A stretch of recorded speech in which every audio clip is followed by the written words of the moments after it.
Mahi, driving ఏంటి ఎలా చేస్తున్నావు? అయినా నీ కళ్ళేంటి అలా ఉన్నాయి? ఏం లేదు నందు. అయినా ఇలాంటి పొజిషన్లో నువ్వెక్కడికి వెళ్తున్నావరా? ఏదో తప్పు జరుగుతున్నట్టు అనిపిస్తుంది. మన ఫ్రెండ్స్ అందరూ ఎక్కడున్నారు?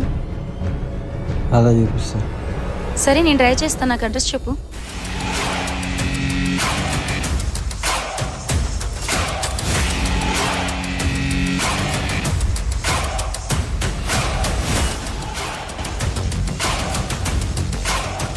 ఎంతవరకేరా? ఎవరు తను? ఏమో నాకేం తెలుసు. ఎంతకీ ఎవరు నువ్వు? నీకేమైనా పిచ్చా? ఏం మాట్లాడుతున్నారా? దెబ్బలా సరిగ్గా చూడండి, ఎవరు తెలుసు.